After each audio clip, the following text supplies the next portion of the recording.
Hey guys, we are starting The Giver on page 53 at the very bottom. Jonas's group had taken the new place in the auditorium, trading with the new 11, so that they sat in the very front immediately before the stage. They were arranged by their original numbers, the numbers they had been given at birth. The numbers were rarely used after the naming, but each child knew his number, of course. Sometimes parents used them in irritation at a child's misbehavior, indicating that mischief made by one unworthy of a name. Jonas always chuckled when he heard a parent, exasperated, call sharply to a whining toddler, "That's enough, 23." Jonas was 19. He had been the 19th new child born in his year. It had meant that at his naming he had been already standing and bright-eyed, soon to walk and talk. It had given him a slight advantage the first year or two, a little more maturity than many of his groupmates who had been born in the later months of that year, but it evened out, as it always did. After three, the children progressed as much as the same level through their first number one could always though their first number one could always tell who was few months older than the others in his group. Technically, Jonas's full number was 1119. Since there were other 19s, of course, in each group age, and today, now that the new 11s had been advanced in his this morning, there were two 1119s, and at the midday break, he had exchanged smiles with the new one, a shy female named Harriet. But the duplication was only for these few hours. Very soon he would not be an 11, but a 12, and age would no longer matter. He would be an adult like his parents, though a new one, an untrained still. Asher was 4 and sat now in the row ahead of Jonas. He would receive his assignment fourth. Fiona, 18, was on his left, and the other side sat 20, a male named Pierre, who Jonas didn't like very much. Pierre was very serious, not much fun, and a worrier and a tattletale too. "Have you ever checked the rules, Jonas?" Pierre was always whispering solemnly. "I'm not sure that's within the rules. Usually it was something foolish that no one cared about, opening his tunic if it was a day with a breeze, taking a brief try on a friend's bicycle just to experience the different feel of it." The initial speech at the ceremony of 12s was made by the chief elder, the leader of the community, who was elected every 10 years. The speech was much the same each year, recollected of the time of childhood and a period of preparation, the coming responsibilities as an adult, the profound importance of assignment, and the seriousness of training to come. Then the chief elder moved ahead in her speech. "This is the time," she began, looking directly at them, "when we acknowledge differences. You 11s have spent all your years till now learning to fit in, to standardize your behavior, to curb any impulse that might set you apart from the group. But today, we honor your differences. They have determined your futures." She began to describe this year's group and its variety of personalities, though she singled no one out by name. She mentioned that there was one who had singular skills at caretaking, another who had loved new children, one with unusual scientific aptitude, and a fourth whom physical labor was an obvious pleasure. Jonas shifted in his seat, trying to recognize each reference as one of his groupmates. The caretaking skills were no doubt those of Fiona on his left. He remembered noticing the tenderness in which she had bathed the old.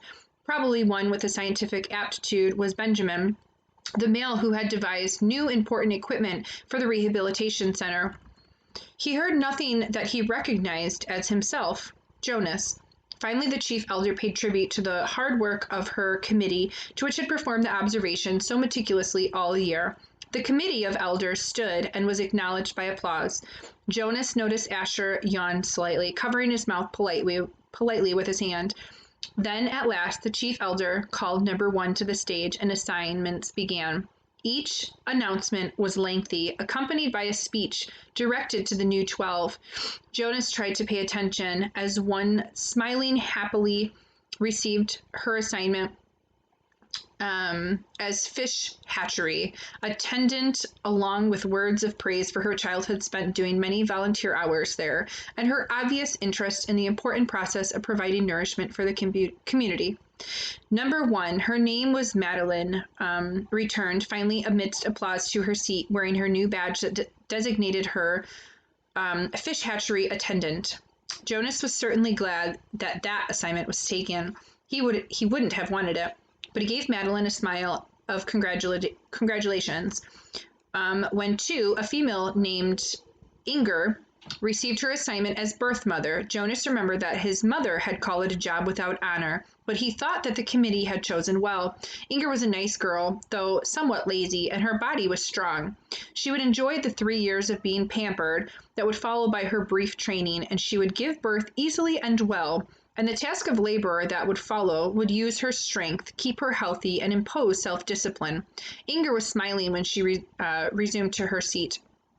Birth mother was an important job, if lacking in prestige. Jonas noticed that Asher looked nervous.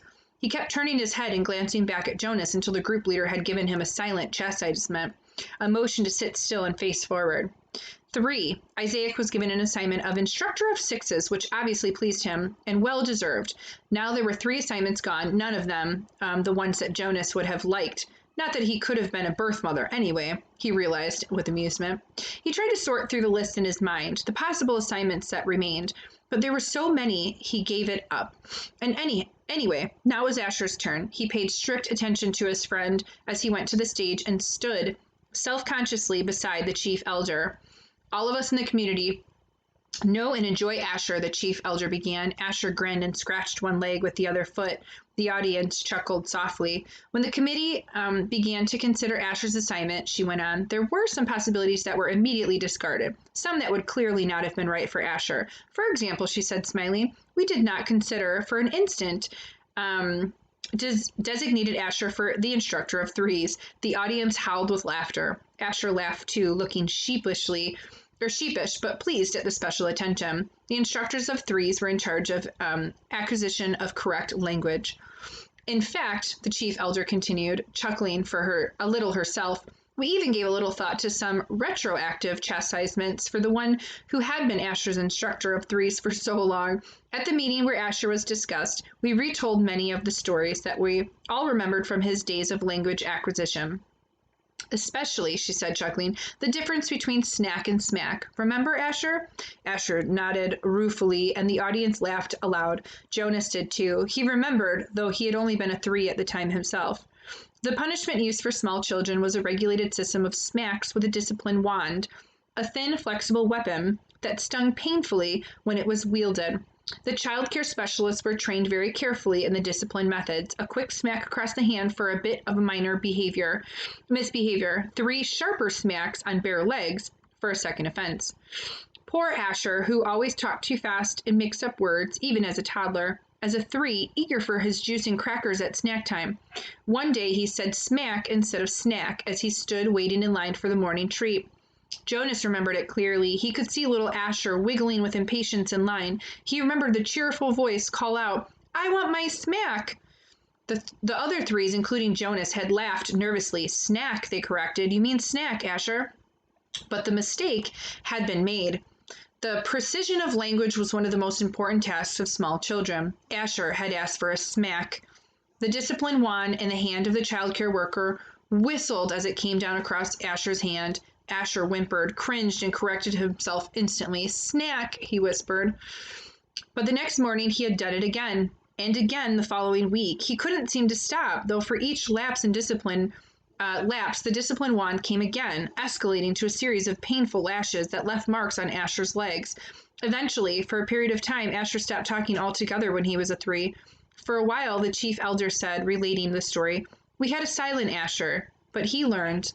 She turned to him for a smile. When he began to talk again, it was with great precision, and now his lapses are very few. His corrections and apologies are very prompt, and his good humor is unfailing. The audience murmured in agreement. Asher's cheerful disposition was well known throughout the community.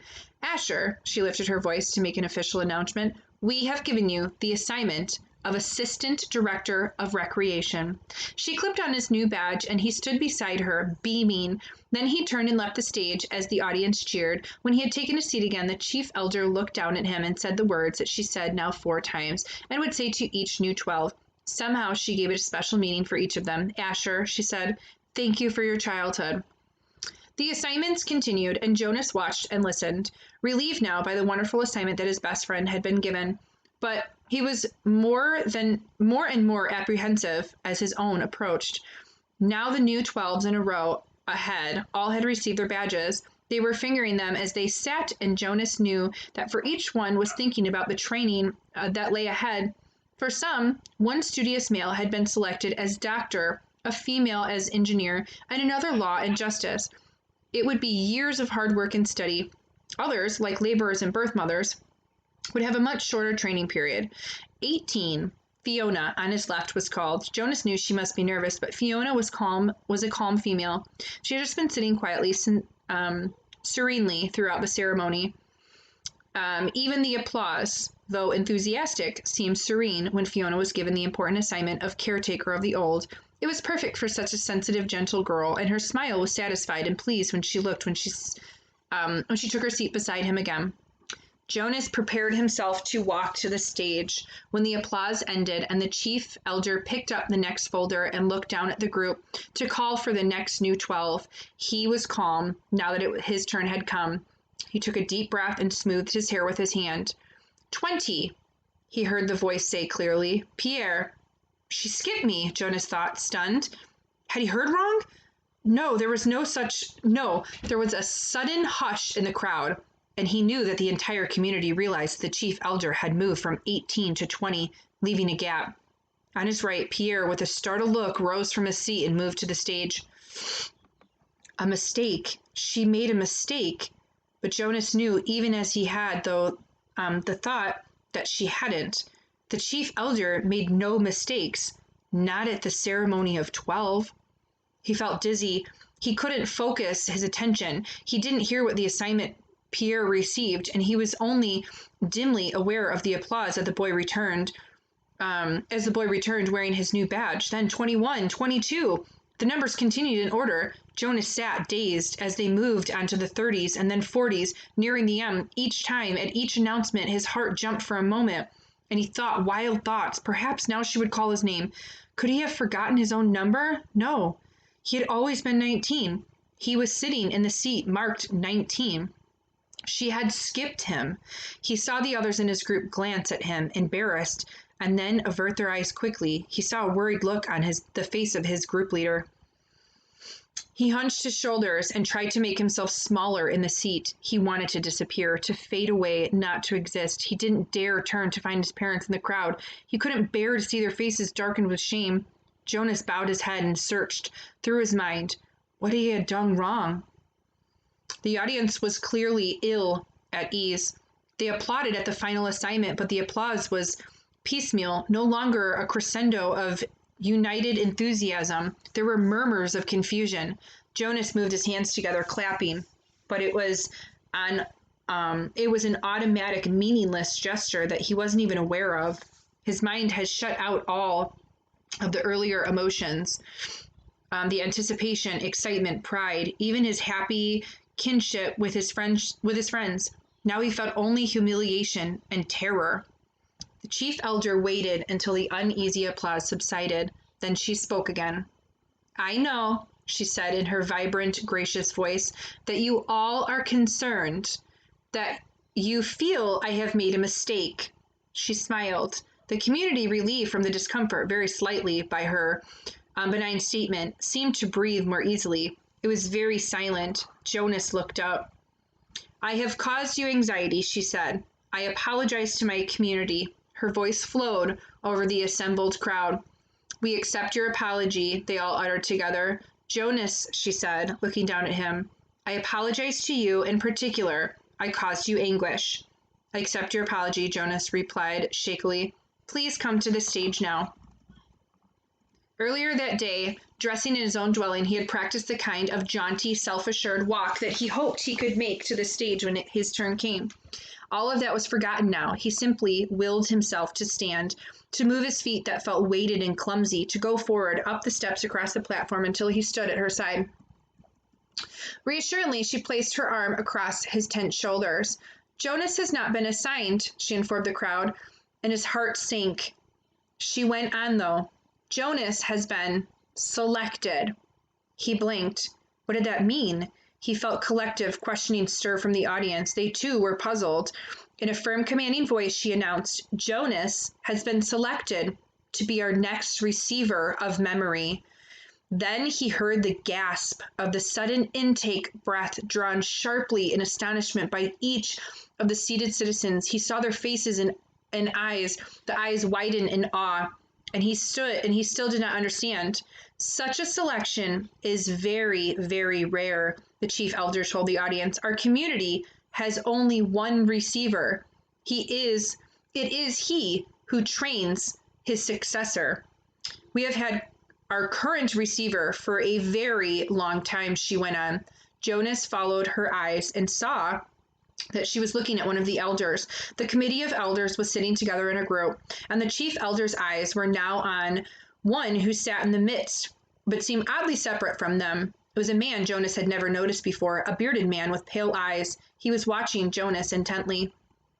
And it's getting so good, but we have to stop there because we're already at 16 minutes. So we're going to stop at the very beginning of page 64.